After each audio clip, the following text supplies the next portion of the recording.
Behold, I will send my messenger, and he shall prepare the way before me. And the Lord, whom you seek, shall suddenly come to his temple, even the messenger of the covenant, whom you delight in. Behold, he shall come, says the Lord of hosts. But who may abide the day of his coming? And who shall stand when he appeareth? For he is like a refiner's fire, and like fuller's soap. And he shall sit as a refiner and purifier of silver. And he shall purify the sons of Levi, and purge them as gold and silver, that they may offer unto the Lord an offering in righteousness.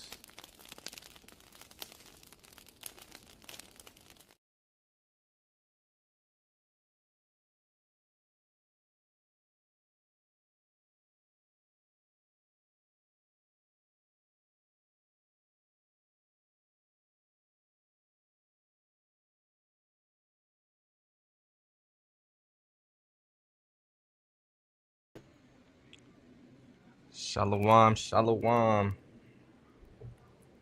Let's see if you guys could hear this good, man. Shalom to the Malakim, shalom to the brothers and sisters out here tuning in. Shalom, You can hear family. it good? All praise the Most High. Shalom to brother Quana Wath, man. All right, so first and foremost, I'm going to give all praises, honor, and glory to the Most High God, Yahweh. We do so by Shem Yahushai. Right, we are your brothers here at the Refiners, man. It's your brother Kashab with my brother Dakar here. And this lesson today is called The Bread and Butter. All right, let me set this up. Good. And essentially, this whole lesson is basically going into people forgetting the basics, right? And trying to stick with the deep, dark parables of the Bible instead of the things that are fundamental to us in this walk as Israelites, right? As believers, I should just say, because this could apply to everybody, right? To everybody that believes in this book. So let's start with the book of Sirach 3:18, Baba Kashar. Khan, this is the book of Ecclesiasticus, chapter 3 and verse 18. The greater thou art, the more humble thyself, and thou shalt find favor before the Lord. So basically, the more understanding that you have, right, the higher the position you have, the more you should try to be meek, the more you should try to be humble, right? Because it shows control, right? It shows you can control your feelings, you can make better decisions, more better split-second decisions that can possibly save your life one day, right? Go ahead. Ecclesiasticus, chapter 19 and verse 5. Con. Whoso taketh pleasure in wickedness shall be condemned, but he that resisteth Yeah. pleasures crowneth his life. Right, and this just to tie it back into that, right? Anybody who resists the pleasures, anybody who says, well, I just want to do this just because I feel like I should be doing it, but it's something wicked, right? And you're able to control yourself, you're able to control your feelings and emotions to make better decisions. What about them? Verse 6.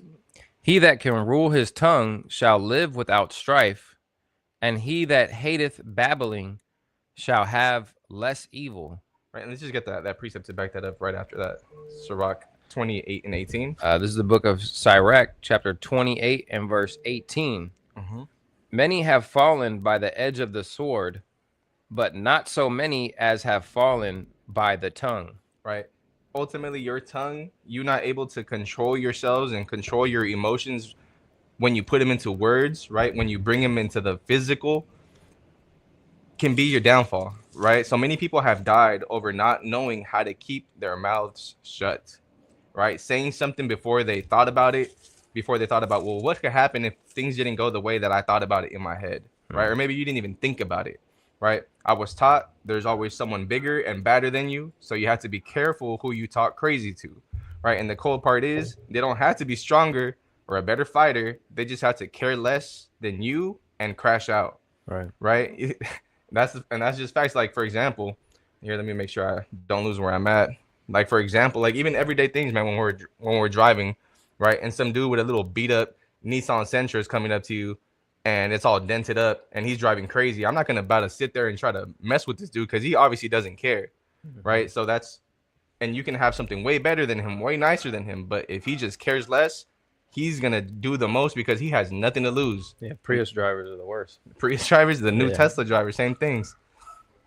But yeah, so especially if you can't measure the room, right? Especially if you can't feel the energy, you could say, in the room, right? And you do it in front of other people and it's humiliating to that person, they're gonna crash out, right? So most people's death, looking at it in a human way, could have been avoided if you just simply watched your mouth and kept it closed, right? You had something else, Zach?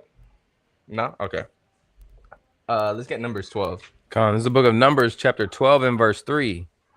Now the man Moses was very meek above all the men which were upon the face of the earth. Right, so the Bible says this man spoke to the Father as a friend speaks to a friend, right? So I'm not surprised why he chose this man to give the nation of Israel their heritage. He was the most meek man, right? The most humble man, right? God chooses to lift up the lowly and make them a somebody. He doesn't choose the biggest, baddest dude, right? The Lord flexes so much on us by doing this, right? He's like, watch, I'm going to use the underdog and I'm going to bet on the underdog every single time because really it just makes his power that much easier to witness, right? He chooses the meekest man on earth to deliver his people out of the strongest nation of the time, right? Egypt, right? People were flocking to Egypt to escape pestilence, right? And to be able to thrive. That's the whole reason why the children of Israel went to Egypt to begin with, because they were in a famine and they're like, let's go to Egypt, right? So think of it as what America is in the world right now, right? God chose a nobody to deliver his people out of a superpower kingdom at that time. All right, let me see. Let me just make sure everybody's following us. Put a 1 if you're following us in this chat, man. Shalom. Let me see. The brother Quanawath had a precept here, right? So Proverbs 21 and 23 in the King James. Whoso keepeth his mouth and his tongue keepeth his souls from troubles, right? And this is a basic principle that everybody in this walk should know, right? Not everything deserves a reaction out of you, right? Sometimes you're able to demonstrate things better by just keeping your mouth shut and showing by actions, right? So subscribe. Gabar says that's his rib in the Sentra. Second Amendment tactics, man. He says, shout out the homie Junior for pointing me to the light and right direction towards our Lord and Savior and Creator, and also our forgiver and lover, man. Shout out to the brother Junior, man. Our brother Ara. I mean, I would assume so. Yeah. Second Amendment tactics, man. Good to see you in here, brother. And hopefully, you know what I mean, you take something powerful from this lesson, right? So in the lexicon, right, when you look up this word for meek, right, it means commonly with added notion of a lowly or pious and modest mind, which refers to you'd rather bear injuries rather than return them, right? So someone who can take criticism, whether deserved or not, if it's for your correction and if it was something to hurt your feelings and bring you down, either or, right? If you don't let it get to you and instead you understand that it's just words and people want to get a reaction out of you to test you, you win that battle every single time, right? So there's a saying in Mexico, which says, el que se agüita pierde, right? We are a people who love clowning on each other, people who love roasting each other. I'm going to try to hurt your feelings so you know I mess with you and we're locked in. So that saying basically means if you get in your feelings, you already lost, right? You let me rule over you. You allowed me to manipulate your emotions and I controlled you and you lost, right? So Sirach 3 and 19. It's the book of Ecclesiasticus, chapter 3 and verse 19. Many are in high places and of renown. Oh, it's a lot, guys. I just noticed that the little one is right here. If you want to probably just get a little closer on that so that this one is cool. Go ahead. It's the book of Sirach, chapter 3 and verse 19.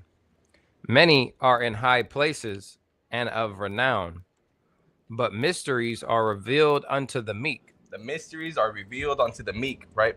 The mysteries, the dark sayings in this word, in this Bible, right? The deep understandings, the prophecies are shown to those who feel they're the ones who don't deserve anything, right? Because let me fix this a little bit.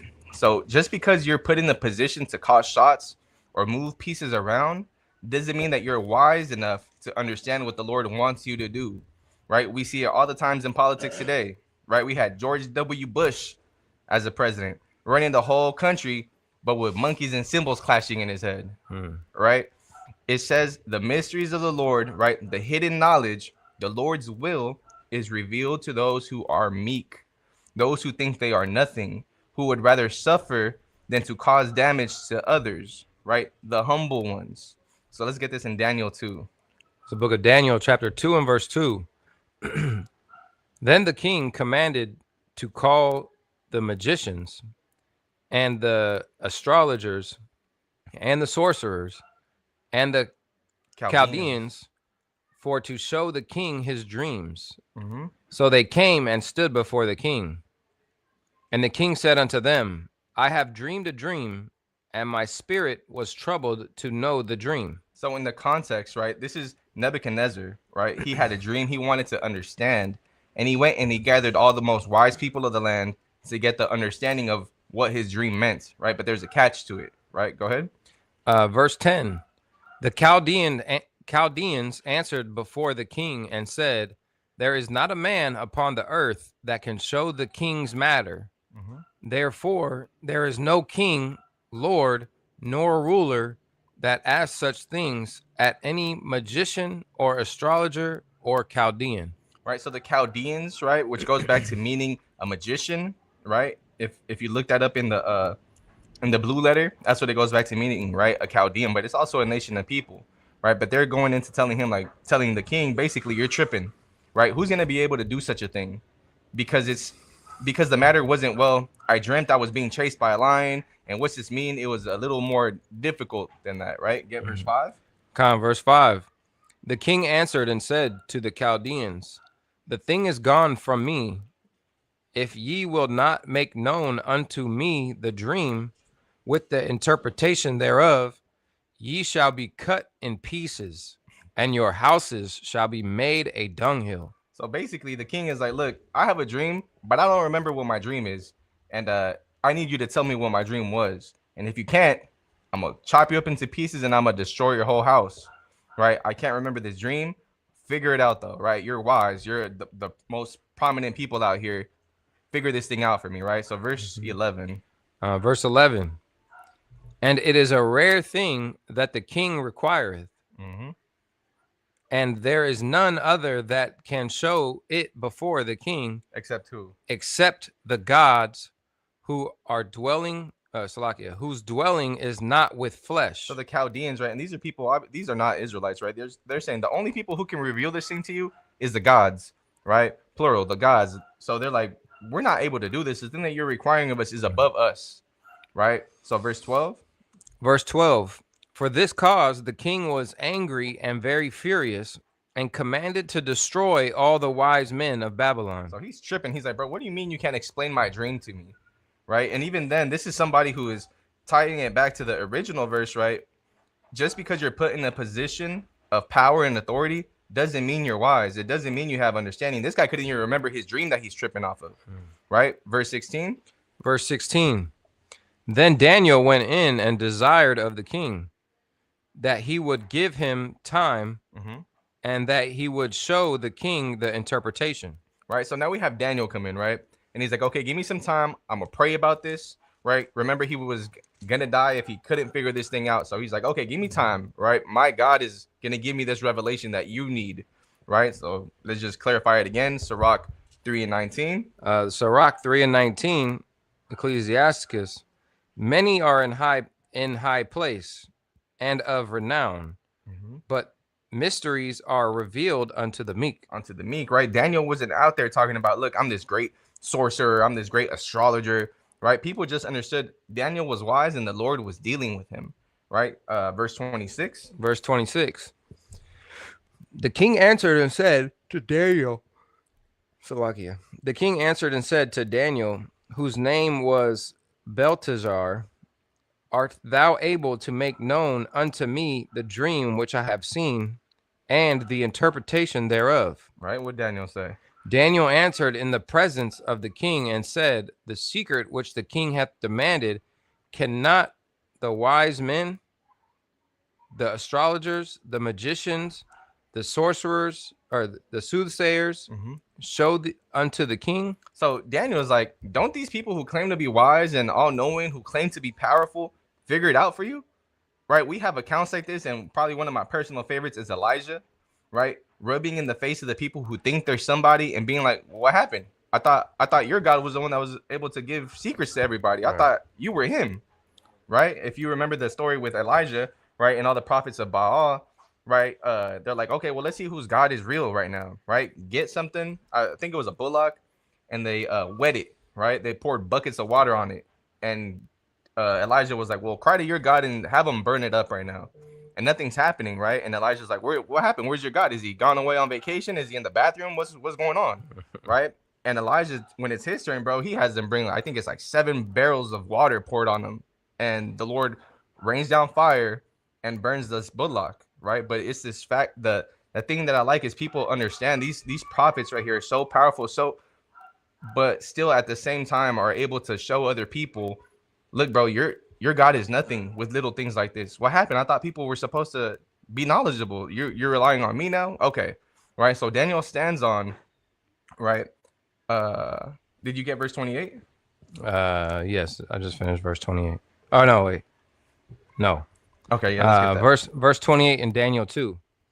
But there is a God in heaven that revealeth secrets and maketh known to the king Nebuchadnezzar what shall be in the latter days. What's he say? Thy dream and the vision of thy head upon thy bed are these. Right. So he goes on and explains what this dream is, right? So Daniel stands on the Lord who makes things be known. He's the one that reveals secrets, and it upholds the reason why he was able to get this revelation from the Most High.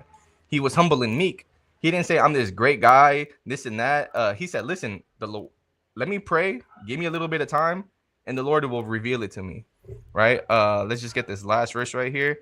Sirach 3:20. This is the book of Sirach, chapter 3 and verse 20. For the power of the Lord is great, and he is honored of the lowly. So why is he honored of the lowly? Because those with everything don't consider a God, right? They think they're meant to have these things because they have money and status, or it's like all stuff that they feel they deserve to have, right? They truly don't cherish what he gives them because they feel they're entitled to it.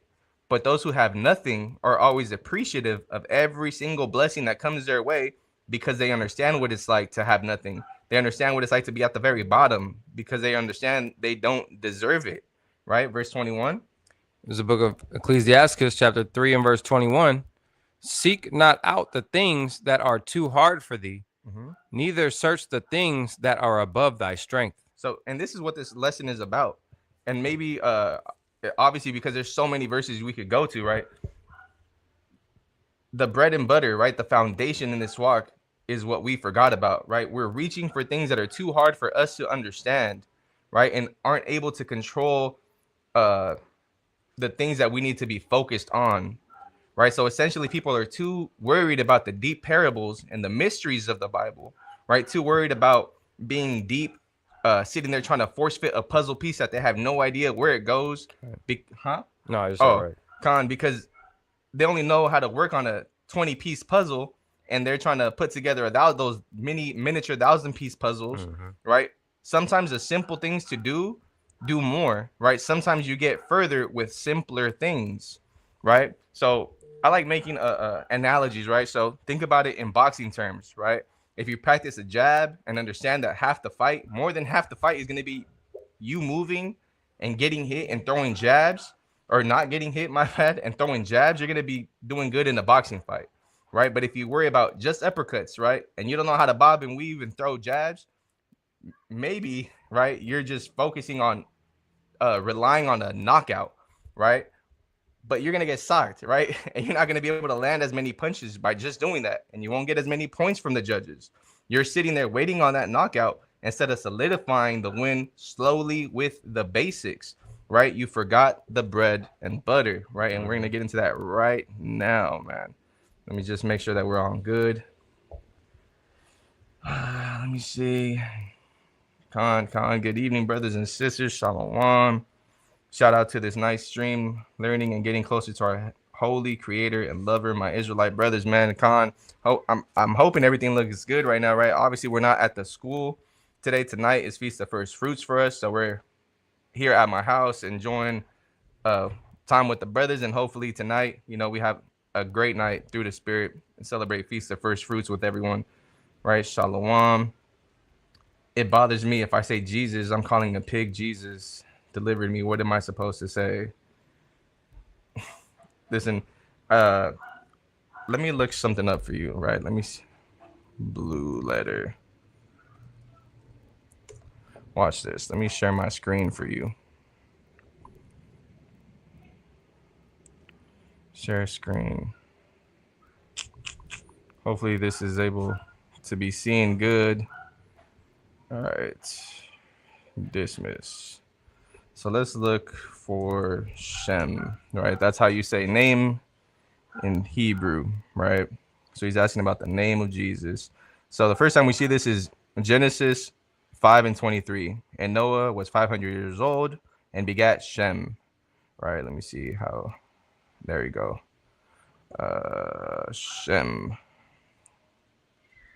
Oh, my bad.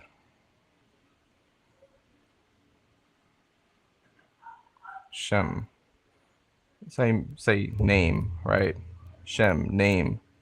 Same as Shem, right? So when we look at this, it means name or reputation, fame or glory, right? The memorial, right? So when you are too worried about the pronunciation instead of what that person did, right? Because every time that we read about the Most High God doing things, he says, remember when I did this, remember when I did that, right? Or he will say something and it says, and I am the Lord, right? So the things that he's saying is you remembering the things that he did, right? Remember the reputation that he carries instead of you're putting too much emphasis on what the name is instead of what that person did for you, right? If you're so worried about that, you could just say the Messiah, right? Your son.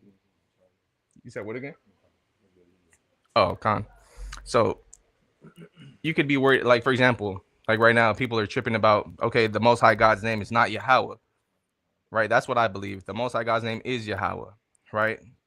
If people are too worried about that and too stuck on what the name actually is, just say Father or the Most High, right?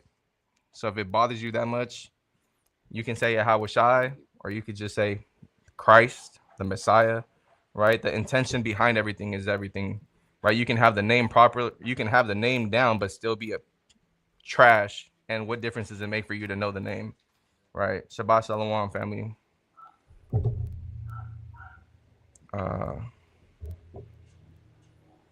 The refiners. Father God is the only refiner. Okay. Let's see something. Let's read the Bible. Malachi. Obviously, you missed the introduction. Right.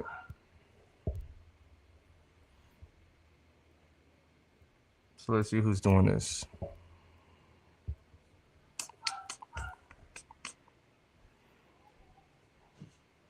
Let me see. Behold, I will send my messenger. This is Malachi 3:1. And he shall prepare the way before me. And the Lord, whom you seek, shall suddenly come to his temple, even the messenger of the covenant. The messenger of the covenant is the Most High God to you? Or is he, who is he saying it is, right? Father God. So Father God is the messenger of the covenant, whom you delight in. Behold, he shall come, says the Lord of hosts. So God is saying, look, he's going to come. Who shall abide in the day of his coming? And who shall stand with he appeareth? For he is like a refiner's fire and like fuller's soap. And he shall sit as a refiner and purifier of silver, and he shall purify the sons of Levi and purge them as gold and silver, that they may offer unto the Lord an offering in righteousness. So God is going to purge them so that they can offer him an offering in righteousness. That makes no sense, right? So obviously this is in the wilderness right here, right? This is the Messiah. This is the Son. This is not the Father God, right? Who's doing this right here, right? And he's purging and he's refining all the children of Israel so that they can come into the land and be worthy, right? So, and in the wilderness, who's going to be doing this? It's Christ, and it's the 144,000 who we hope to be, right? I remember we brought this out the other day. This is the hopeful elect. Brothers should be trying to be the elect, right? This isn't the Christian church where you set yourself up for failure and you're like, well, we're all sinners. You should be trying to do that, right? So let's worry about this. Shalom. Shalom to the brother. Okay.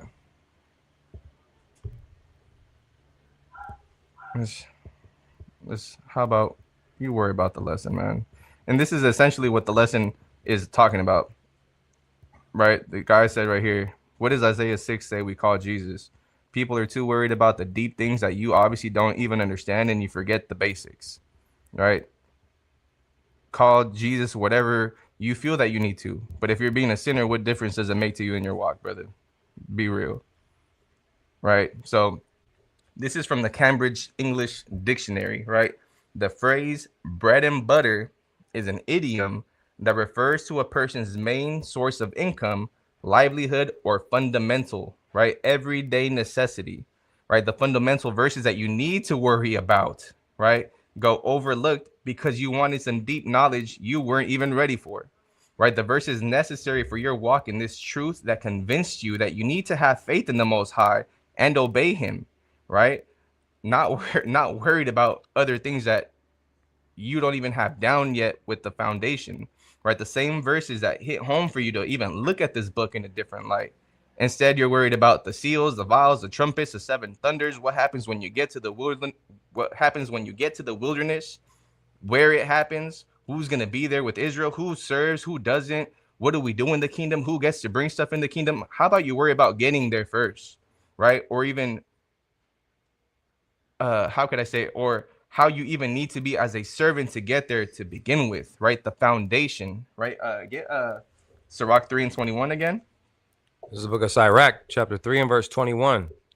Seek not out the things that are too hard for thee, neither search the things that are above thy strength. Right? Stop worrying about the things that are too above you. Instead, what do you need to focus on? Verse 22. But when it is commanded thee, think thereupon with reverence, for it is not needful for thee to see with thine eyes the things that are in secret. Right? So, for example, the things that are in secret, what are things that are in secret? Things that go on in heaven. Like, for example, dude right here just referenced Isaiah 6. That's a vision of the kingdom of heaven, and you're hung up on it, right? So worry about the things that are commanded about you, right? You don't need to be a prophet, a teacher, a priest, a rabbi, a scholar to have a prominent camp or a following to be saved. You need to be obedient, right? If you can't break down Daniel 9, but keep the Lord's laws and faith in Christ, from what I read in the Bible, that doesn't take your chances away from being saved, right? You're not required to be a know-it-all to be saved. Christ says you need to be as a child, right? A child doesn't know it all. A child just listens and obeys. We have a father, and he asks things of you, right? Stop trying to change your position so things don't apply to you, right? You remain humble and remain as a child, right? Verse 23 on that. This is the book of Sirach, chapter 3 and verse 23. Be not curious in unnecessary matters, for more things are showed unto thee than men understand. So think about this, right? The things we do as normal Black Hebrew Israelites, right, are far beyond the understanding of a typical Christian church member, follower, goer person, right?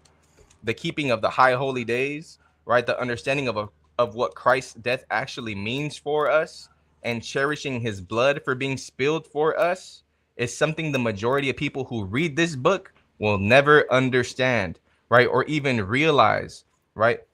Or my bad, yeah. So I should say what Christ's death actually means for us, and to cherish his blood being spilled for us, right, is something the majority of people who read this book will never understand or realize, unfortunately, even if they think other nations are a part of it, right? It doesn't change anything. Our people still read this book as a Harry Potter book and truly don't believe in it, right? I got family members who read this book and believe aliens created us, who believe zodiac signs determine your characteristics, right? Who keep every single pagan holiday that they can, eating whatever they want.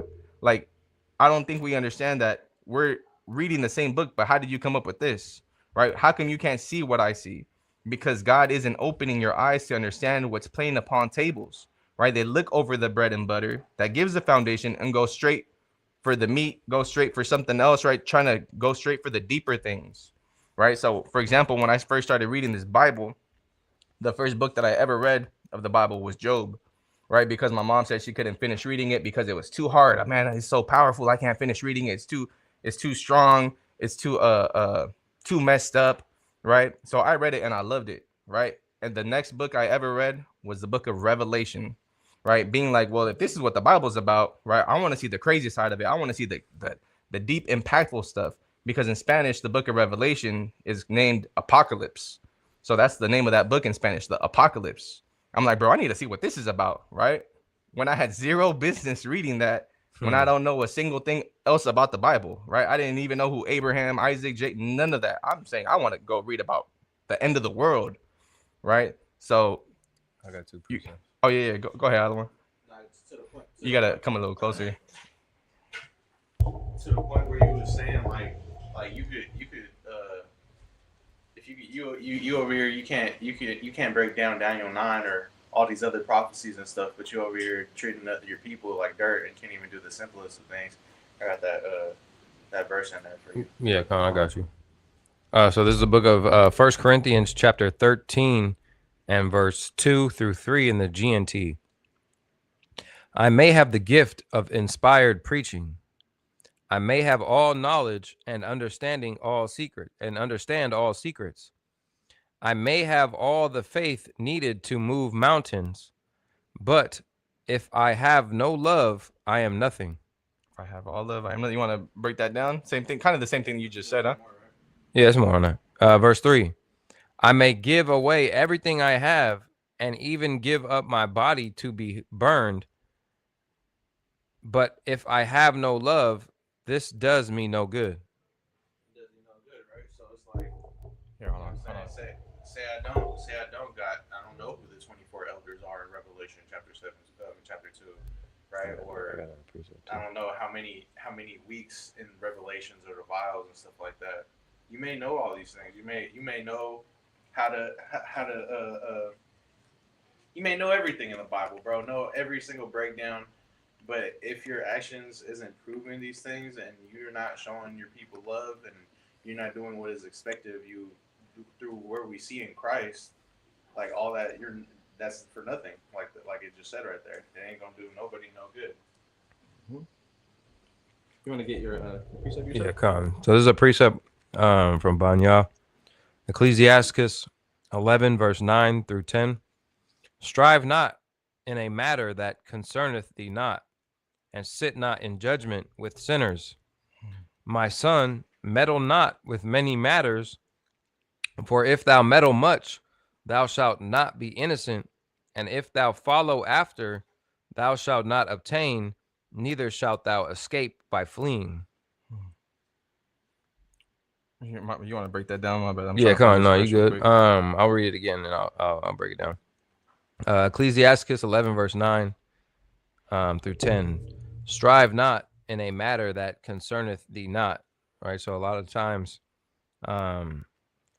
we'll meddle in things that, right, we don't really have any business in being a part of. Right. And sit not in judgment with sinners. All right. Don't sit around sinners to face that same judgment. Verse 10, my son, meddle not with many matters, for if thou meddle much, thou shalt not be innocent. So if we're in a bunch of things, right, and in many matters, right, we could end up facing the same punishments as those same sinners in the previous verse. Right. And if thou follow after, thou shalt not obtain, neither shalt thou escape by fleeing. So we're not going to just be able to run from these things. right? That we're meddling in many matters. Mm-hmm. Pulling up. So, for example, right? Shalom, family. Shalom, family. Shalom. For example, right? And this is a good thing to add up on, right? For one, the lesson isn't too long, right? But this is something that just to give you an example, right? That things could always be deeper than what you think they are, and you come in swinging a butter knife, thinking that you're doing something, right? Thinking that you're trying to show people that you're deep, right? For example, right?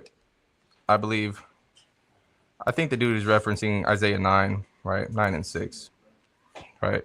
And he says, what does Isaiah say we call Jesus? The Almighty God, the everlasting Father, right? The everlasting Father, right? Again, let me share my screen. Let's see, what do we do with verses? Let's go to Isaiah 22. My bad. So this is talking about Eliakim, right? Let me see, make sure that y'all can see this. Okay. Isaiah 22 and 20, right? And it shall come to pass in that day that I will call my servant Eliakim, the son of Hilkiah, and I will clothe him with thy robe, and strengthen him with thy girdle, and I will commit thy government into his hand, and he shall be a father to the inhabitants of Jerusalem and to the house of Judah. So is this Christ? No, this is Eliakim, right? Saying that he's going to be the father to the inhabitants of Jerusalem. And the key of the house of David will I lay upon his shoulder. Kind of sounds like Christ as well, too. But who is it talking about? Eliakim. And he shall open and none shall shut. Who also says that? Christ, right? But this is about Eliakim here. And he shall shut and none shall open. And I will fasten him as a nail in a sure place. Who does that sound like? Christ, but it's Eliakim. And he shall be for a glorious throne to his father's house. Right, so it's just called Eliakim, a father of the inhabitants of Jerusalem. We believe, right, this is what we teach is regeneration. We believe Eliakim was Christ in a previous incarnation, you could say. Right, but this is an example of why trying to be deep when you should probably worry about the basics, right, Brother Rob. So Quanta Watt says, 1 Peter 2 and 2, as newborn babes desire the sincere milk of the word, that you may grow thereby. This is what it is, that you need to grow thereby, right? And how we were talking about before in a couple lessons, right? As we're trees, right? Little basic things like this, little waterings that you get is so that you can be trees of righteousness, right? Not knowing the deep things like that, but more so showing that you're a true servant, right? Sister Eliana Ashar Shabbat Shalom. Hebrews 5 and 12, perfect, brother. Right? For when the time ye ought to be teachers, like our brother Rob here, you have need that one teach you again, which be the first principles of the oracles of God, which are become such as have need of milk. And this is what it is, right? You need to worry about the basics, right? What are the oracles of God? Can you get that in Romans? Is it Romans? I think, yeah, get that first, and I think the other one is Acts 7 and 38.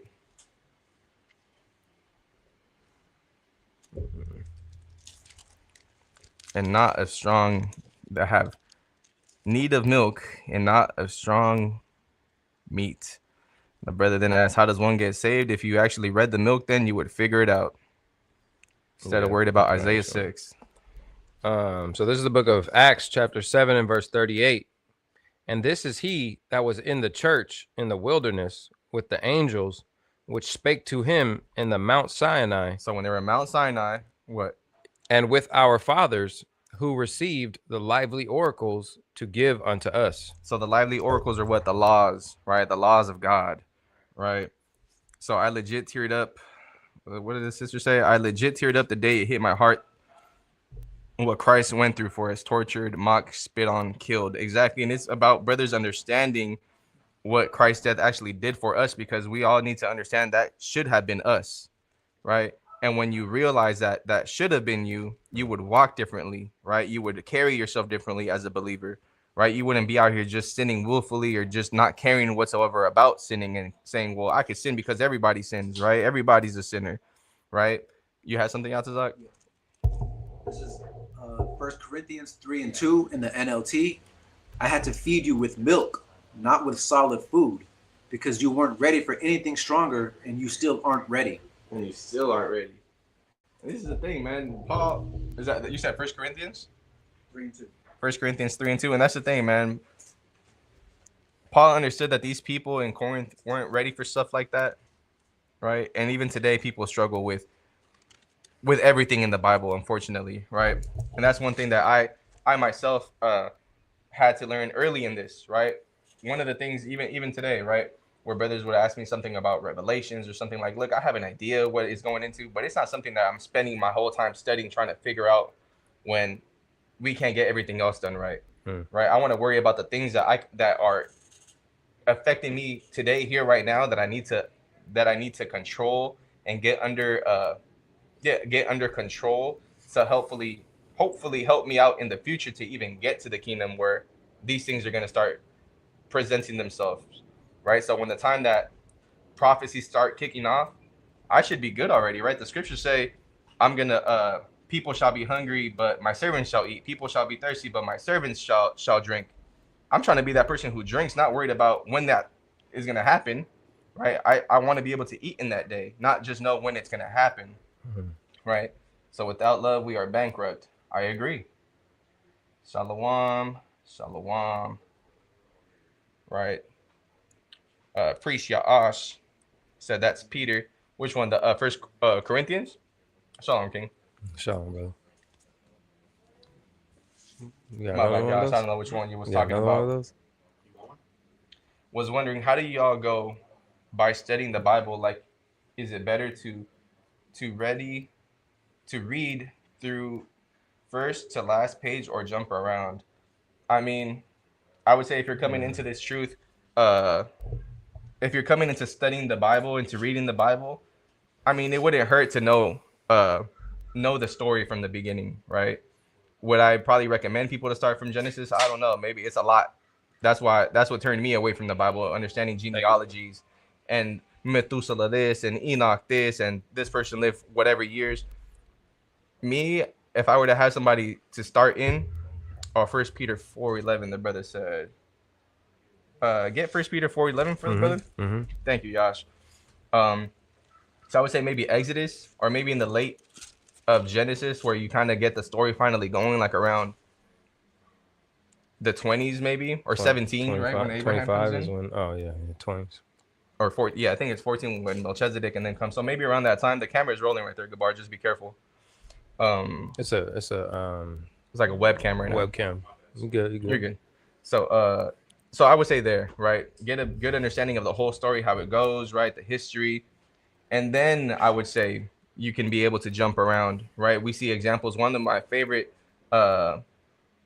precept chapters would be Romans 9, where Paul does this, right? He goes through like 5-6 books, right? But this is because he was a Pharisee of the Pharisees. He understood the basics. He understood the law. He understood the first books and is able to jump around because he understands the context of certain things, right? And I think that's where many people, even the Israelite community, fail, where they don't understand the context of things and they want to apply this verse here, this verse there.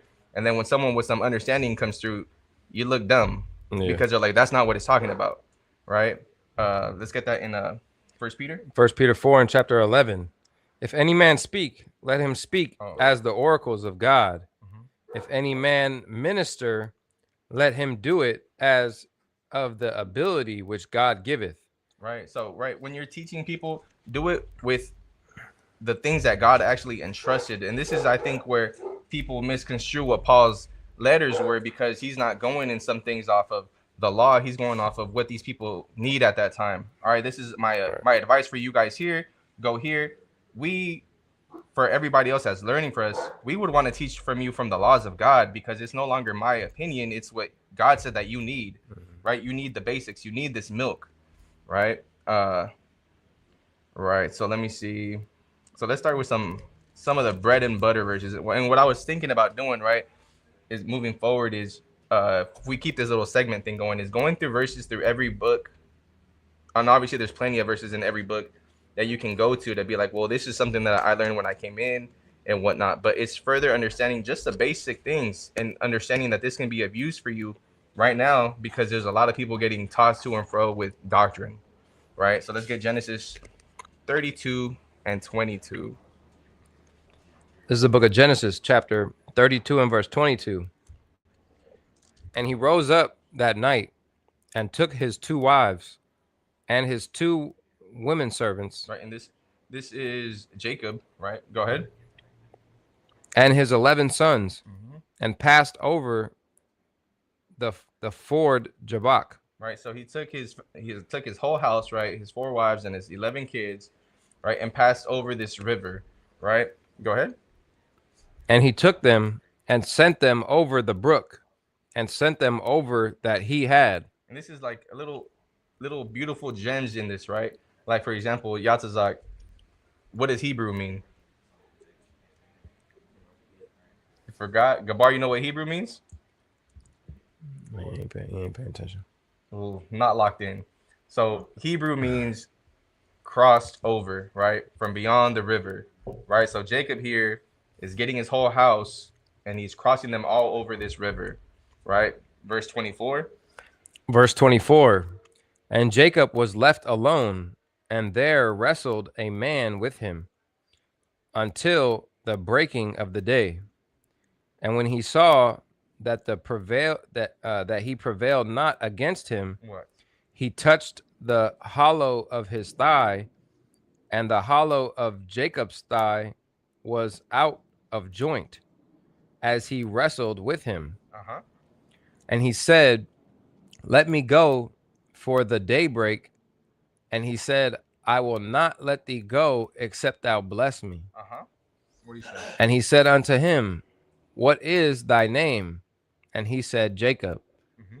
And he said, thy name shall be called no more Jacob, but Israel. Right? For God, or Salakia, for as a prince hast thou power with God and with men, and hast prevailed. Right. So this is, I think, a bread and butter verse, right? Because people understanding of what Israel actually even means, right? Prince of the power or power with God, right? So when you look at this in the Hebrew, right, Yasharala, when you look at the root words, Yashar, right, or meaning the prince, Shar meaning prince or chief, right? Allah going back to meaning God or power, right? It means prince of the power, right? Prince of Yah, but it can also mean, right? The thing with Hebrew is you can take words and break them down differently depending on what letters you use, right? So, for example, Yashar, it could be Yashar, right, which means the prince, or it could just be Yashar, right, or Jasher in English, right, meaning upright. So if you just use Yashar instead of Yashar, it means upright with God, right? So the name Israel was given to him because he has power with God, right? And we as descendants of him, we have power with God, right? We have pool with God, right? Think of Judges, right? The book of Judges, right? It says the Lord heard our cries and rescued us, right? For example, right? One day, oh, I forgot I wrote this, right? So one day, me and my rib, we're at a park, right? And there's a little Ishmaelite kid in a swing. It's like one of those little kid swings, right? Where you just sit them and they can't get out of there, right? And it's screaming, right? The whole time, Mom, Dad, all this screaming. And there's hella people, right? Hella people, obviously. We're like in a little uppity neighborhood, so all these Asians and white people are walking around and they're like tripping on this little kid screaming in there. They're like, we should take her out. We should take her out. I'm like, bro, I'm not touching that kid, right? Her parents left her there. If I take her out and that kid goes somewhere else, now you're worried about a kid running around and now you just purposely made this kid lose herself. She don't know where her parents are. I don't know, right? So I walked away, right? And all the kids are screaming, right? And that the kid is screaming, right? But if it was my kid, right, I'm running to her and taking her out because my kids have power with me. They have influence on me, right? They hit me different, right? We forget how special we are and focus on the bad things, right? We focus on, look, we're the Israelites because of the curses. We're the Israelites because of the curses. Yeah, it's a sign for us through our disobedience, right? But don't forget, we also hold a positive side with the Lord because we have power with him, right? So hopefully, I want to see, hopefully people understood that part at least, right? Put a 1 in the chat, man, if y'all understanding that so far. Big dogs. Okay. Thank y'all, kings. Appreciate it. All praise to the Most High. You gotta go back to Hebrew elementary. Yeah, bro, the basics, man. God has an army just like Lucifer's army, Khan. Hey, man, and you just got to pick a side at this point. Go back to Hebrew elementary. You can't play defense, man. Yeah, you can't be lukewarm with this, man. Straggling. So hopefully everything made sense to you, brothers, right? Like I was talking with the brothers last time I gave a lesson. It's like I feel like I talk too fast, and that might throw some people off. But like I was growing up with music, right? With music, you'd rather rewind it than fast forward it. I'd rather you rewind that song and play it all over again because it's so dope instead of fast forwarding it and getting to a verse that you like, right? Rewind it, man. Right. So in the GNT, this is Exodus 5. It's Exodus chapter 5 and verse 5 in the GNT. You people have become more numerous than the Egyptians, and now you want to stop working? Right. So the Egyptians were like, now the Israelites are more than us, right? They think they're somebody, right? They feel they don't have to be in subjection to us, right? 6 through 9. Verse 6.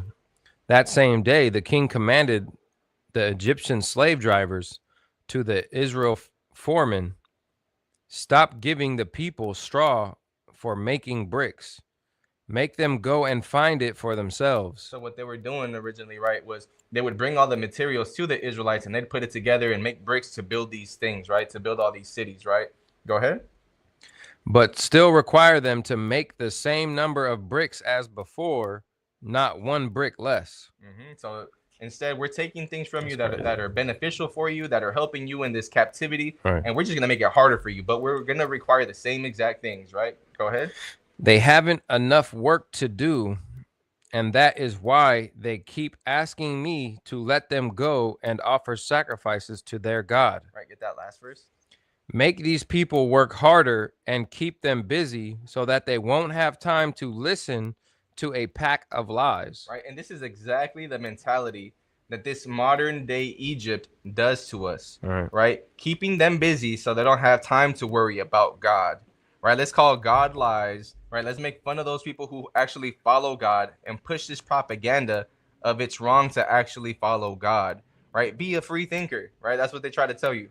Watch these sports, consume all these other pagan days, keep you so busy that you don't have time to find God, right? You're so caught up in a 9 to 5 thinking working 40 plus hours a week for your job is normal, right? But taking 5 minutes out of the day to pray is crazy, is unheard of, right? But taking hours out of the week to teach people on the streets is crazy now, right? Every time that we do this, every time we're out on the streets teaching, people are, they got nothing better to do. This is what you should be doing. But because you're so focused on everything else is normal instead of what the Bible says is normal, you're tripping on us, right? And now we got nothing better to do, apparently, right? Because it's strange to you that we aren't consumed with America's mentality and their playbook that they want you under, because we'd rather do what God requires, right? Instead of going against, and we're basically going against the grain to them. You got something, bro? The churches are part of that distraction. They teach you not to keep the law no more. Yeah. Like, because remember what Creflo Dollar said? He said the devil's trying to get you to keep the law. Oh, I forgot about that. Not even the 10. I forgot about that one. Right, and now the things that are what is there's that verse, bro. It says the turning of things upside down, right? Who, and then there's another verse where it says that I think the good is bad now, and now the bad is good, right? Yeah, I forget. I got Isaiah. Yeah, I got I'm paraphrasing it, man. It's Isaiah 5 and 20. This is the book of Isaiah, chapter 5 and verse 20. Woe unto them that call evil good and good evil, that put darkness for light and light for darkness, that put bitter for sweet and sweet for bitter. Right, and ultimately, like for example, one of the biggest things we see when we're out on the streets teaching, right? Like y'all can see like the back of the brothers right here, his laptop, right? It's the Star of David, and they'll be like, well, it's the Star of Molech or the Star of Rembrandt, not even knowing what that is, right? Not even understanding the history of what this symbol is, right? And what it goes back to, and it being just a natural reoccurring symbol that you see in nature, right? Can you get Genesis 1? Is it the last verse? Let me see.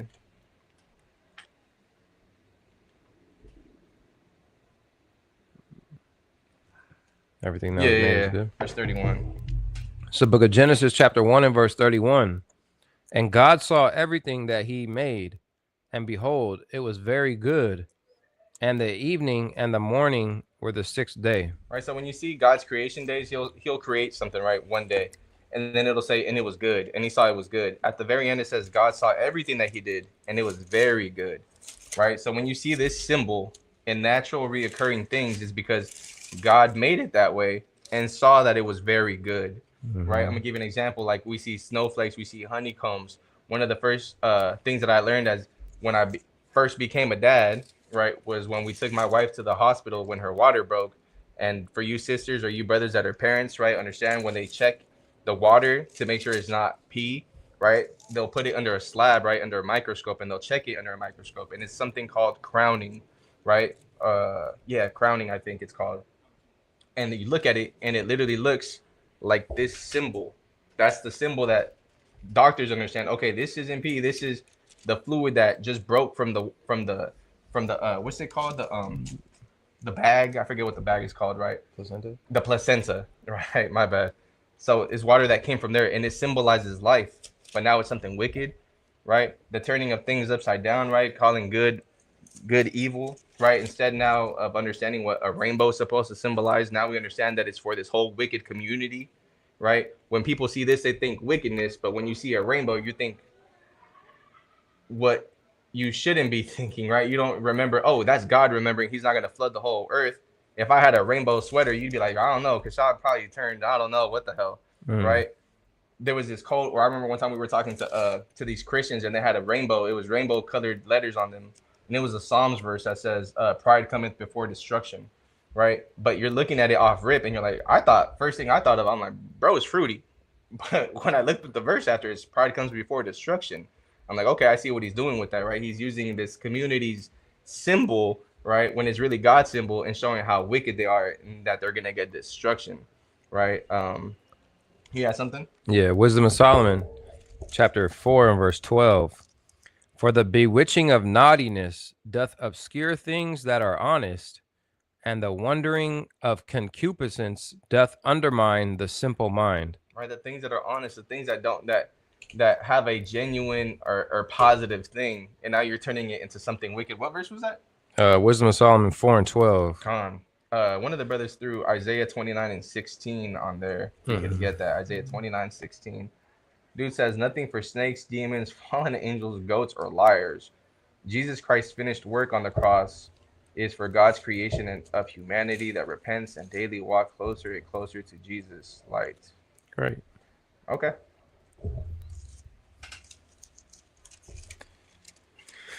Uh, 29 and 16. So book of Isaiah, chapter 29 and verse 16. Surely your turning of things upside down shall be esteemed as the potter's clay. For shall the work say of him that made it, he made me not? Or shall the thing framed say to him that framed it, he had no understanding? All right, so even that first part right there, people will take something, flip it upside down, and be like, well, God made it that way. Bro, you chose and you put this underlining theme of something when it was never meant to be that, right? We understand that the rainbow is God's covenant with all humanity, that he won't flood the earth again, right? But then it turns into something else, and now if you're rocking a rainbow, now you're not thinking about God's creation. I've even done that, like I just said, right? But this is something that people need to get out of their heads, right? And go back to the bread and butter, because the bread and butter teaches me that the oracles of God is what we need, right? That it's the milk. And how the brother Yatazak was just done saying, bro, Kref Ladala, one of the biggest priests, right? Or pastor, I forget what he calls himself, right? Or pimp, right? Tells you to not keep God's laws, right? And then say that it's wicked if you do so, right? So let's go back to it. You have something else? No. Okay, so Exodus 5 and 17, the King James. It's the book of Exodus, chapter 5 and verse 17. But he said, ye are idle. Therefore ye say, let us go and do sacrifice to the God. Right, to the Lord, right? So Pharaoh is complaining, right? That we don't have anything to do. So therefore, we'd rather go serve the Lord, right? That is what America doesn't want you to fix, right? They'd rather keep you busy in that Colosseum, right? This goes back to the saying, right? It's called the bread and circus. In Latin, it means panem and it circus, right? In Latin. I don't want to struggle with that. So it's a coin by the Roman poet Juvenal, right? It refers to a political strategy where rulers kept the masses happy and distracted with free food and grand entertainment. This prevented the populace from questioning those in power or revolting against poor leadership, right? And the same is true with the opposite, right? If you stay busy in the word, you don't have time to even think about the BS that's going around you, because anything other than worshiping the Lord or studying, right, to sharpen yourself as a servant, right, is detrimental in your mind. So that's the mindset we should all be working to get, right? How it says how Pharaoh was just tripping, bro. These people are idle. These people got nothing to do, so now they want to go serve the Lord. I gotta fix that. I gotta keep them busy. It should be the opposite for us here, right? We should be so busy on trying to worship the Lord that everything else is second to us, right? Exodus 19:3. This is the book of Exodus, chapter 19 and verse 3. And Moses went up unto God, and the Lord called unto him out of the mountain, saying, Thus shalt thou say to the house of Jacob, and tell the children of Israel, Ye have seen what I did unto the Egyptians, and how I bare you on eagle's wings, and brought you unto myself. Now therefore, if ye will obey my voice indeed, and keep my covenant, then ye shall be a peculiar treasure unto me above all people, for all the earth is mine. All right, get that last one. Verse 6, and ye shall be unto me a kingdom of priests and an holy nation.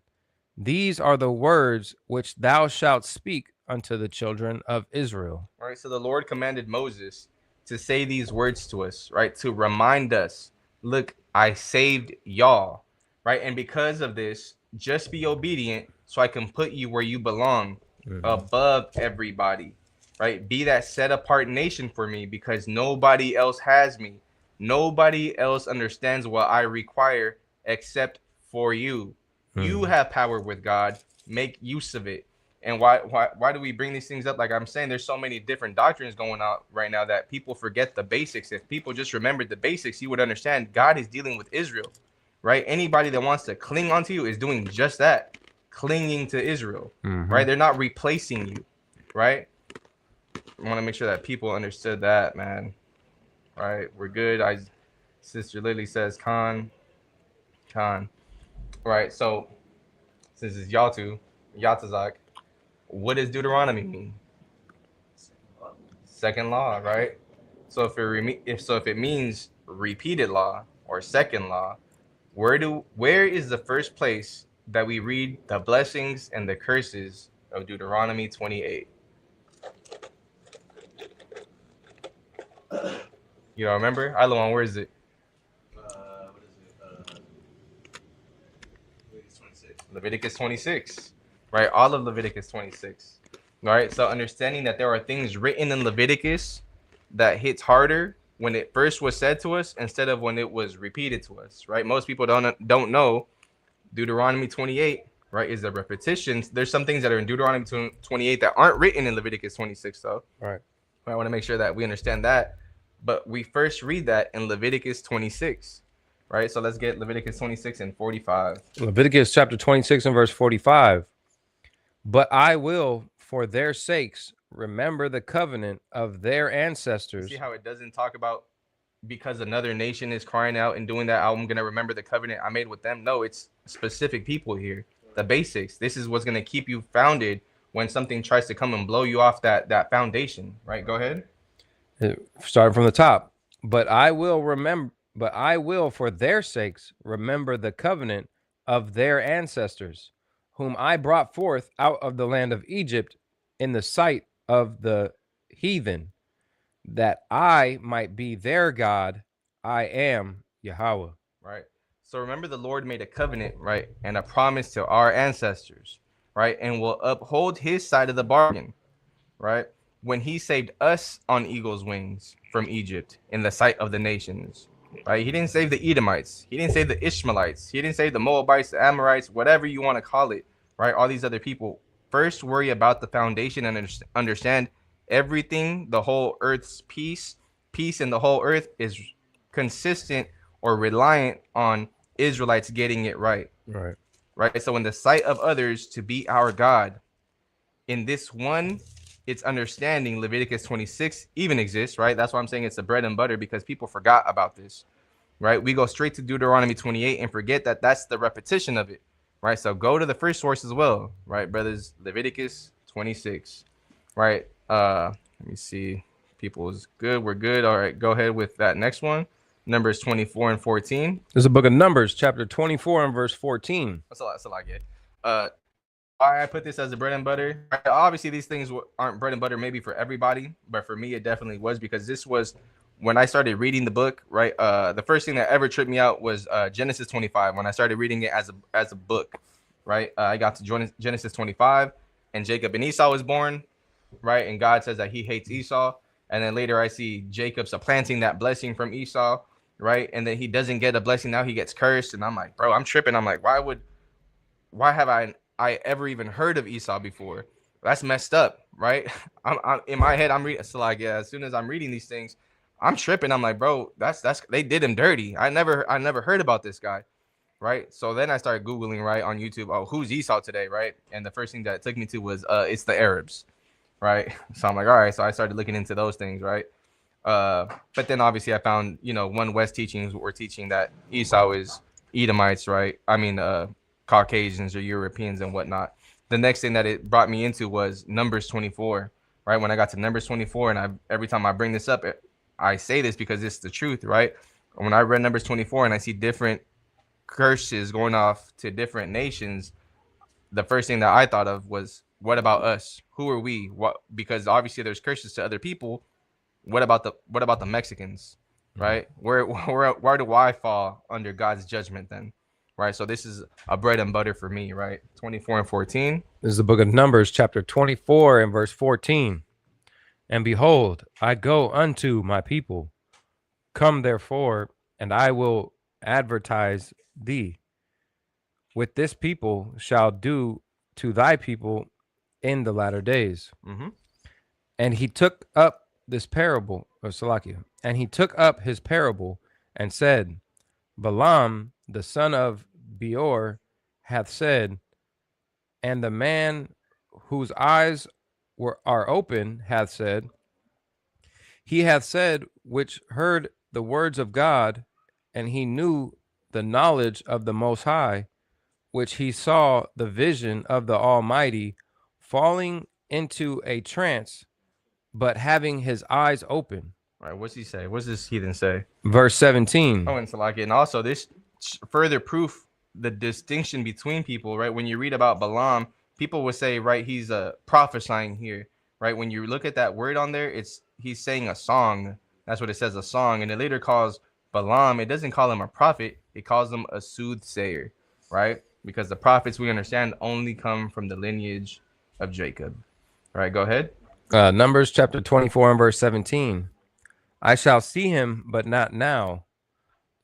I shall behold him, but not nigh. Right, and this obviously is talking about Christ here. Go ahead.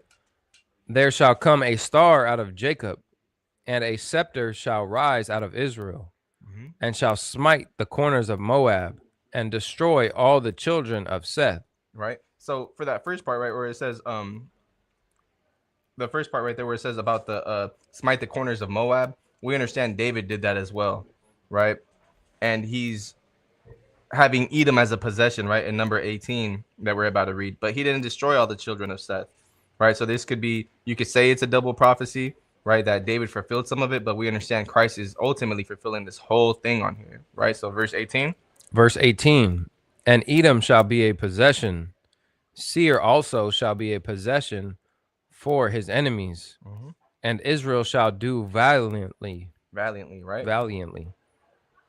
Verse 19, out of Jacob shall come he that shall have dominion, and shall destroy him that remaineth of the city. Right, and what about Amalek? Get that last one. Verse 20, and when he looked on Amalek, he took up his parable and said, Amalek was the first of the nations. Right. So when you look at that in the Hebrew, right, Amalek was the first of the nation. It says Rahash, right? It's the chief. It's the main nation at that point, the ones who's controlling everything, right? And this is why we understand if we say Edom is Caucasians or the Europeans, we understand Amalek, the ones who's actually ruling everything, is who? Those small hats over there in Israel today. But what's his latter part, it say? And Amalek was the first of the nations, but his latter end shall be that he perish forever. Right. So this was the bread and butter, right? Because I understood when Christ comes back, he will cast judgment on nations, right? And break nations. This puts things into perspective for me because it made me look at the Bible more and figure out who the Mexicans are. Like I said, right? If Moab is getting smitten down, Edom is going to be a possession. Amalek gets destroyed. Who are we then? Right? And where do we fall on this? Right? We forgot the basics of some of the first messianic prophecies in the book. Right? This is a basic, right? And it's still one of my go-tos when I talk to Christians and thinking Jesus is all love. Right? Listen, when that lion comes back, he's going to roar and he's going to knock things down. Obviously, people forgot about that. Right? People forgot about the bread and butter, the basic things on here. Right? Shalom to the brother Gusano, man. Shalom, King. Good to see you on here, brother. Yeah, shalom, brother. Shalom, man. Tap in, brother. Tap in, bro. So let's go back. Deuteronomy 4 and 5, man. This is the book of Deuteronomy, chapter 4 and verse 5. Behold, I have taught you statutes and judgments, even as the Lord my God commanded me, that ye should do so in the land whither ye go to possess it. Right? Why? Keep therefore and do them, for this is your wisdom and your understanding in the sight of the nations, which shall hear all these statutes and say, surely this great nation is a wise and understanding people. Right? And this is what we should be doing in the sight of everybody, right? Doing these commandments so that people understand, bro, look, these people are actually wise. We should go to them and learn some things. But because we're not doing them, that's the last thing we're ever looked at, right? This the last thing we're ever looked at is as wise and understanding people. People don't want nothing to do with us, right? If we were following these commandments, we wouldn't have redlining in our communities. People would want you to be there, right? I'm sure you guys have seen like different memes or different posts where different countries are talking about, look, we'll pay you to come to our country, right? People would want to pay to have a Levite in their country, in their city, in their neighborhood. Instead, they want to keep you out because we're not doing these law, statutes, and commandments. And the last thing we're ever looked at is the wise and understanding people, right? They want to keep you out, right? Verse 7. Verse 7. For what nation is there so great, who hath God so nigh unto them, as the Lord our God is in all things that we call upon him for? Right? They're going to say, this is other people saying this. This is what other people should be saying, right? What other nation has God so close to them, right? As it is for them, right? Verse 8. Verse 8. And what nation is there so great that hath statutes and judgments so righteous as all this law which I set before you this day? Right? And this is the basics, right? You should look at the law, statutes, and commandments as a beautiful thing for you, right? Something that keeps you in check. Instead, we have Christianity and Catholicism and all these different religions, right? Hell, even the Muslims don't keep some of these laws like that, right? And they'll make leeway for things instead of looking at things as something beneficial for you or to help improve you, to help you be wise in the long run, right? As a whole nation. Instead, we look at these things as hurtful. Oh, bro, that's the law. You're under the bonds of the law. Bro, this is something that's supposed to put you in wisdom above everybody, right? You have something? Okay. Right. Where are we at? Verse 9. Verse 9. Verse 9. Only take heed to thyself and keep thy soul diligently. Right. So like even that part, right? Take heed to thyself. It's like check yourself, right? Keep thy soul diligently, right? Let me just look at that real quick. Keep thy soul diligently. What is that? Deuteronomy 4 and 9? 9. Oh, that Deut 4, 9.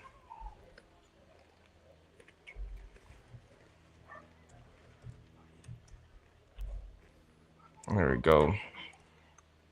Watch this. Keep your soul diligently. Right here. Keep. Right? Wash shamar. when you look at the word shamar, which means to keep, but it also means to guard, right? To observe, to watch out for, to preserve, right? To beware, to be guarded, right? Be circumspect, right? Again, I think probably the best ones right here probably be preserve or save, right? So when you look at this, read verse 9 again. Verse 9 from the top. Only take heed to thyself and keep thy soul diligently. Right. So keep your soul, guard your soul diligently, right? You should be wanting to make sure that nothing is able to touch your soul, right? So that you're so founded that your soul is untouchable, right? Like how when I think one of the first times you see that word is shamar akia in Genesis, where it says, "What am I, my brother's keeper?" Right? You're supposed to be guarding your soul. You're supposed to be guarding your brothers like that. But ultimately, right here it says, right, and take heed to thyself, right? Keep thy soul diligently. That's a commandment right there, right? Go ahead. Lest thou forget the things which thine eyes have seen. Which we obviously did already, right? The thing, and why did people forget? Because it was the priest's job to remind the people every single year. I believe it was once a year, it might have been two. The laws, right? People were supposed to read the books of Moses every single year, right? The king was supposed to say, if I remember right. Go ahead. And lest I depart from Salakia. Lest thou forget the things which thine eyes have seen, and lest they depart from thy heart all the days of thy life, but teach thy sons and thy sons' sons. Right, and that's such a beautiful thing. That's what people should be doing, right? Teaching their children the laws of God, right? Like, for example, my brother right here has his son running around. Brother got some fly zits going on. Like I said last time I was on the live, bro, my daughter hates leaving the house. Right, as soon as we're walking out the house and she'll look around, she'll be like, my zits. And I'm like, oh, damn, I forgot about the zits, right? Or go throw them on there. And this is why. And why? Because I taught her this. Always have your zits when you walk out, right? Keep these laws of the Most High God, right? And this is how we're going to better the future generation, right? So if it's not us, this generation, that if we don't see that salvation, hopefully our children have a better chance of that, right? And we would want to ensure that you would want to keep their souls diligently, right? Verse 10. Verse 10, especially the day that thou stoodest before the Lord thy God in Horeb, when the Lord said unto me, gather me the people together, and I will make them hear my words. Watch this. Let me see something. So this is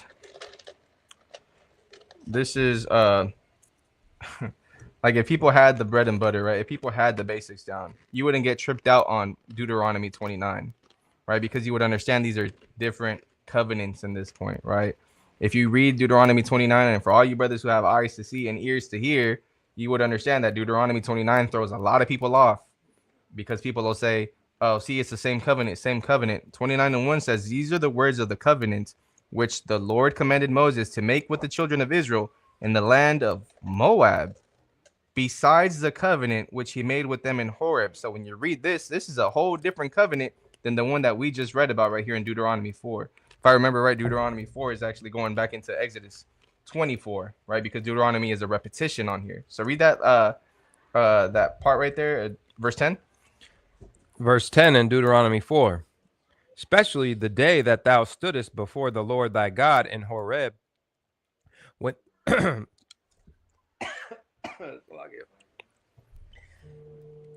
You got water? No, I'm good. Especially the day when thou stoodest before the Lord thy God in Horeb, when the Lord said unto me, gather me the people together, and I will make them hear my words, the water,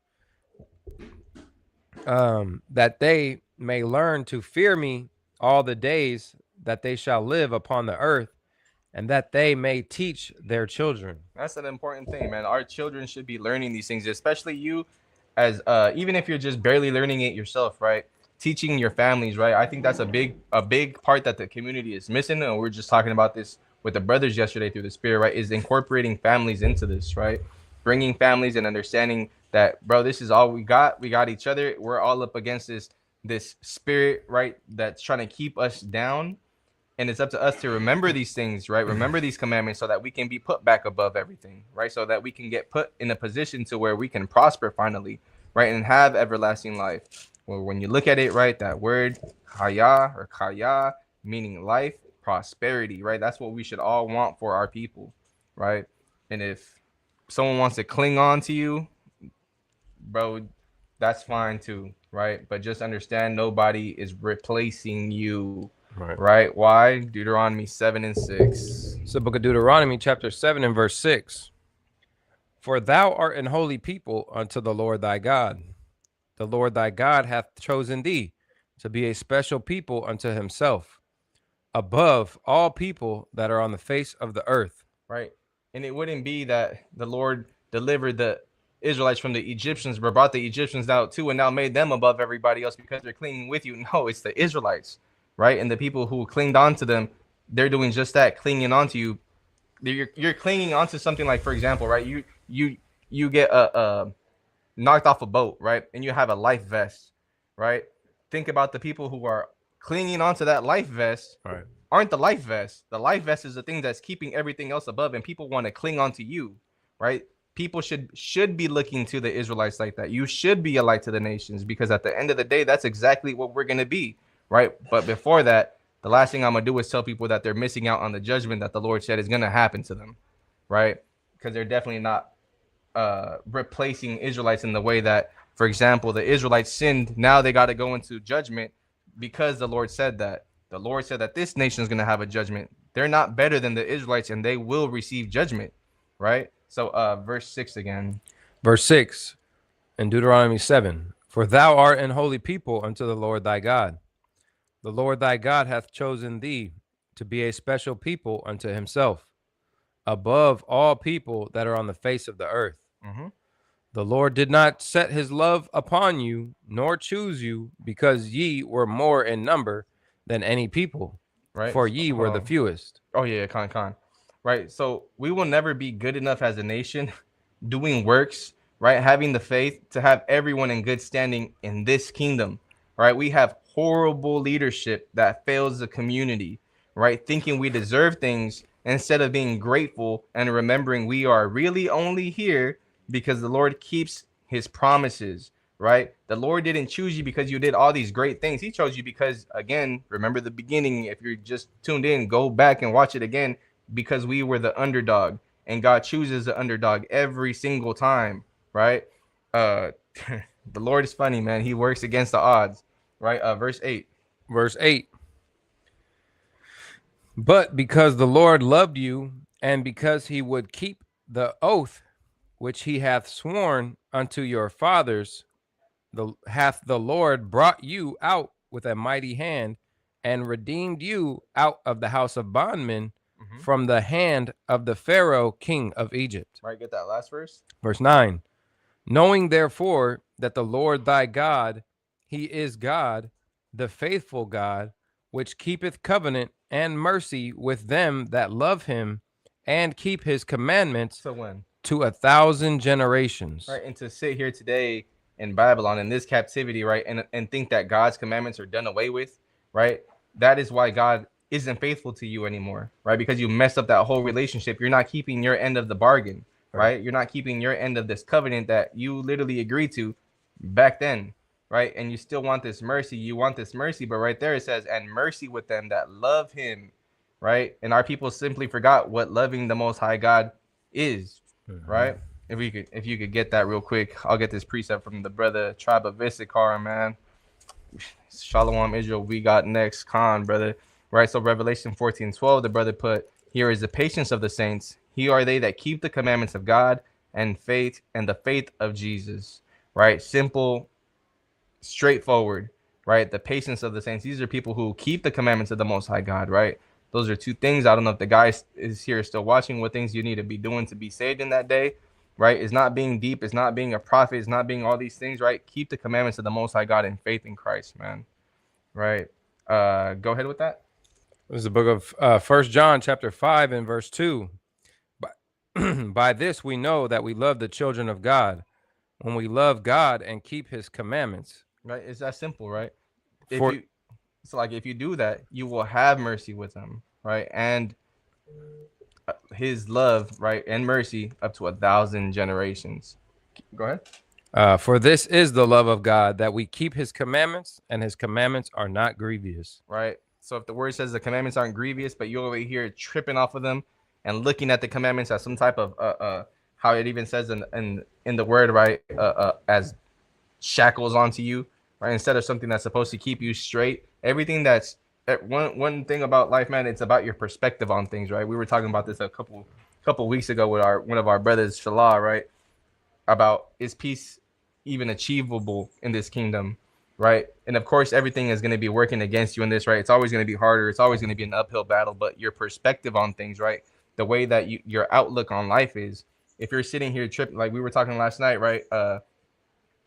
2 weeks ago, right? I went on a trip to Arizona with my family, right? Nevada, I was out there chilling, right? And on the way back, I drove 2 hours away from the hotel where we were staying at before I realized that I forgot my backpack that had all the microphones that we use for camp, that had my laptop that I use for camp. I left them in the room in a closet, right? I forgot to check everything, bro. 2 hours away.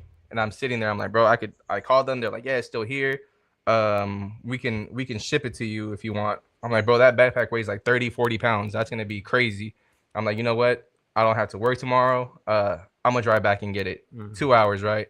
So the perspective on it was, of course, I was mad as hell. I'm like, bro, how did I forget that? I'm tripping. My rib goes, it's all for a reason, right? Maybe we shouldn't be driving right now then, right? Maybe something would happen down the road a couple hours from now that would be bad if this didn't happen and you remembered right now. So I flipped around and we ended up staying another night. But that's the outlook that people should be having when anything happens to you. One of our good brothers, Lawaz, right, says this things happen not to you, but it's for you. And I think that's powerful, right? To look at things that God puts in front of you in these situations and understand what God is actually trying to show you instead of just being mad that you're in a situation, right? There's that saying, the problem isn't the problem is how you deal with the problem, right? The outlook on the problem, right? Did you have something else? Right, so the brother here, Quanawath from the Malakim, right, put Sirach 4:24 in the GNT. Right, it says your wisdom and education can be known only by what you say. Do not, however, go against the truth and remember that you do not know everything. That's one of the basic things, bro. And then people try to be like, yeah, I do. Watch this deep parable or watch this deep breakdown or explain this verse like that brother was saying, bro. We are focused on the basics. And because you're so worried about what's up here, you're worried about the bottom, right? You're missing out what's at the bottom. Right, and forgetting how good it really is to have that foundation, right? Calls it the milk, man. We're babes, so listen to that, right? So that other verse that we read, right, Deuteronomy 7:7, or 7:8, right? It says, but because the Lord loved you, and because He would keep the oath which He has sworn unto your fathers. One of the basic verses that we would hear every single camp, no matter what topic it was. Somehow these three verses would always pop back up. And shout out to my brothers at Miami Trap Stars because they were bringing it out a couple days ago. And we're like, people forget about the basics, man, and try to be too deep. And it's literally these three verses that no matter what the topic was, we would find a way to bring this back, right?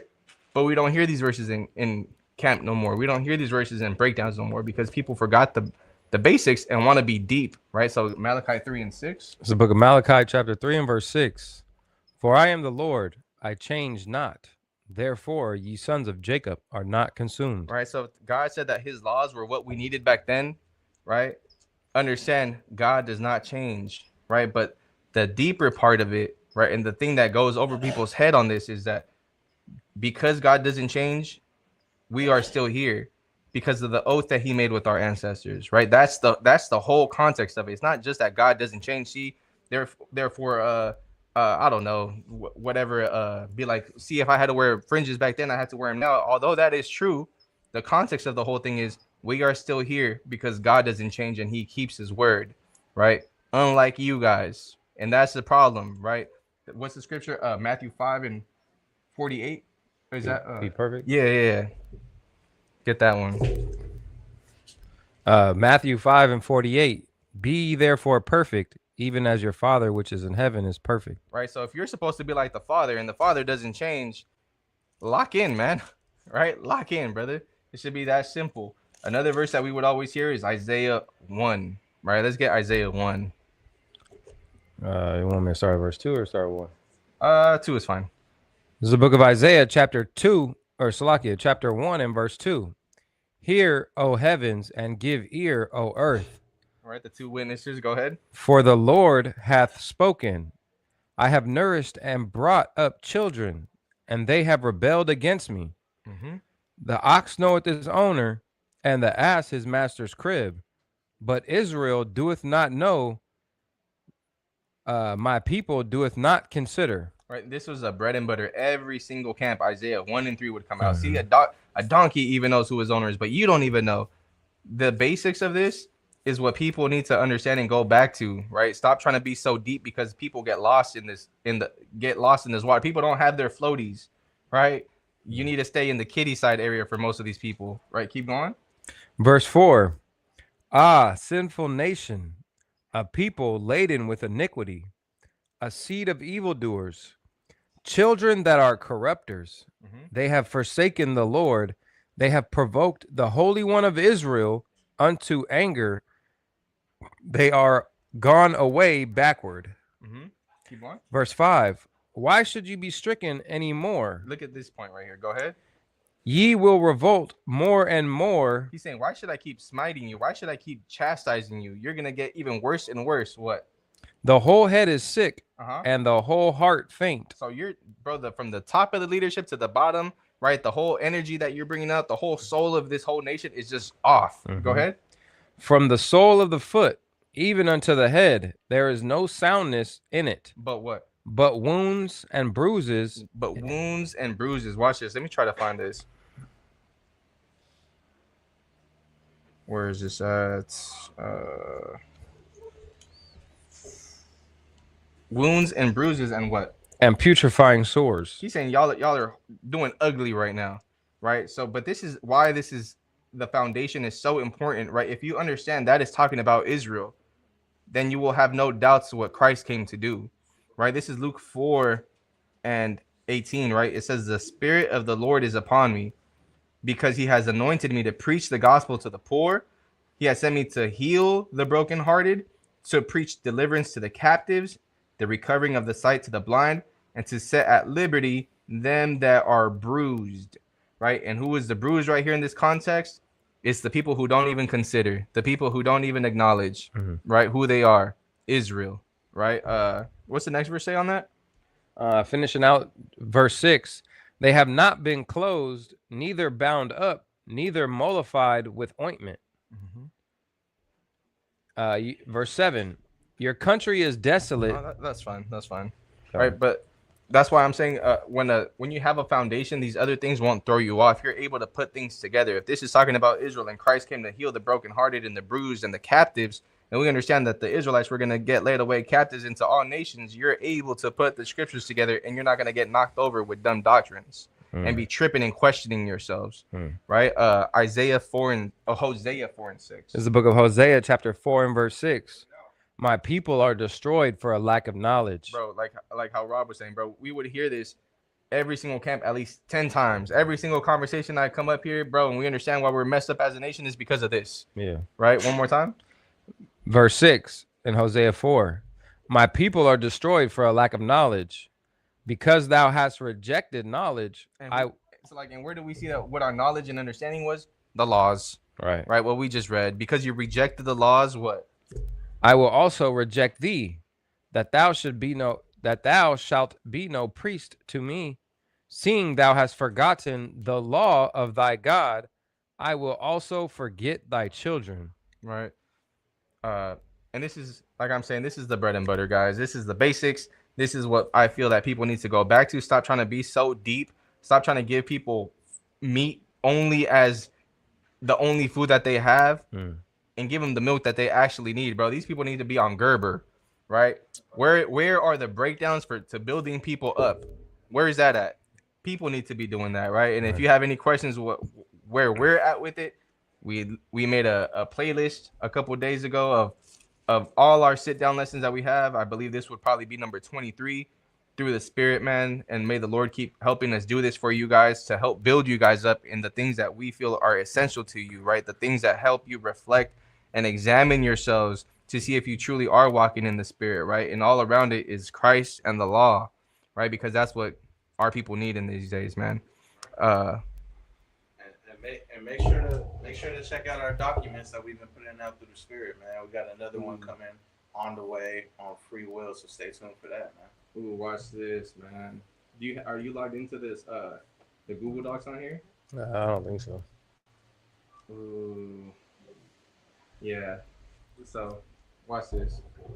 Watch this, man. We're as you guys may know, or if you don't know, right?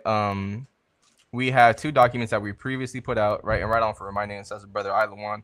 The first one that we put out was keeping the laws in the New Testament. That was 146 verses that we put out, right? The next one that we put out was Trinity cuts, right? Trinity cuts. I think that was 120 something, right? Verses that we had. We are putting together one that says we have no free will, and we will be bringing out this how could I say this? I don't want to say doctrine, but it's a better understanding of what free will actually is, right? Or a better understanding of what free will is, right? You said what again? Just a breakdown. See, that's why I would want Gabar here, right? But essentially, there he is. Look at the Lord. Gabar, pull up real quick. I don't know if you want to be on camera. I mean, but I'm going into these the documents that we've been putting together, and I'm saying we're gonna give a better understanding of the free will, what free will is, through this other message or thing that we're putting out, which would be, how would you break that down?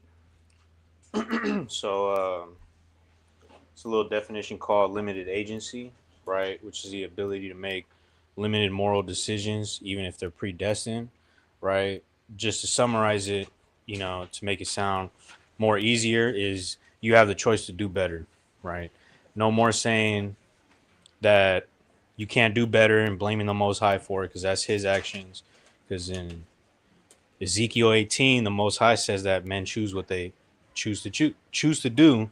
And if a man chooses to do X, Y, and Z, and it's bad, it's sin, then he's going to die. And if a man chooses to do this, then he's going to live. So, yeah. Right. And it's essentially giving a better analogy, because over and over and over, or not analogy, better explanation of what free will actually is, because as we read in the scriptures, we see the word choose over and over and over again. Choose this, choose that, choose this, choose that. But then we see that the Lord chose the outcome for us way beforehand, right? So it's understanding that a little bit better, right? Because ultimately we do not have free will. But when you go out there to the streets and you're teaching people, they'll come up with stuff. Even people in this truth, I've heard it plenty of times. Well, I'm like this because the Lord chose me to do this. Bro, you have the ability to do little things, but ultimately the outcome is already decided for you. Like, for example, when we were talking about this back and forth with our brother Dakar, right? It's like saying, okay, we go out to the streets and we teach a brother, right? Keep God's commandments. The brother doesn't go home and just sit on the couch and wait for God for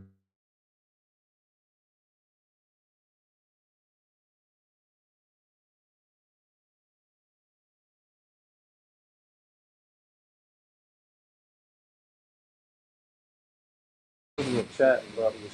I think we're back on right now. I don't know why I did that, but just want to make sure that we're good. Yeah, just put a 1 in the chat, please, if we're back on, if we're good. Yeah, but that was right before right now. Let's just make sure that we're good. Just something popped up on here that the mic was off. Okay, Con, all praises. So yeah, thank you, King. So yeah, so that's basically what we're gonna go back, what we're gonna bring out after this precept document. And to just clarify, we do not believe people have free will, right, to do whatever you want. Ultimately, the Lord chose your outcome for you, right? Everything that you have is predestined, and we're just coming with a better way of explaining things, right, through the Spirit, hopefully, right? And I just wanted to get one verse before we close out, because I thought this was powerful, man. So this is Psalms 139 and 16. This is how we're starting this whole document, right? And shout out to all my brothers that helped put this together, right? And right now we're at 110 verses right now, right? But this is the first verse on here, right? Psalms 139:16 in the NLT, it says, "You saw me before I was born. Every day of my life was recorded in your book.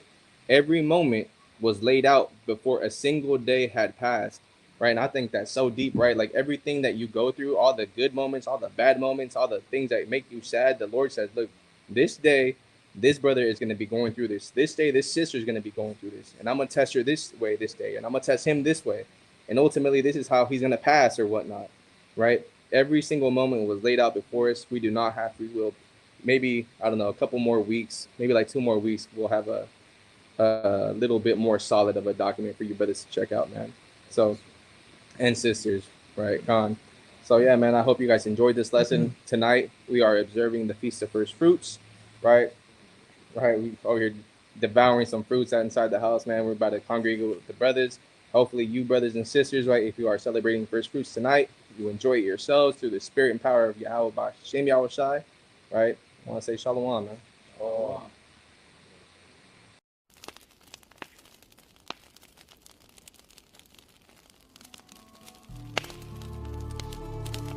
Behold, I will send my messenger, and he shall prepare the way before me. And the Lord, whom you seek, shall suddenly come to his temple, even the messenger of the covenant, whom you delight in. Behold, he shall come, says the Lord of hosts. But who may abide the day of his coming? And who shall stand when he appeareth? For he is like a refiner's fire, and like fuller's soap. And he shall sit as a refiner and purifier of silver. And he shall purify the sons of Levi, and purge them as gold and silver, that they may offer unto the Lord an offering in righteousness.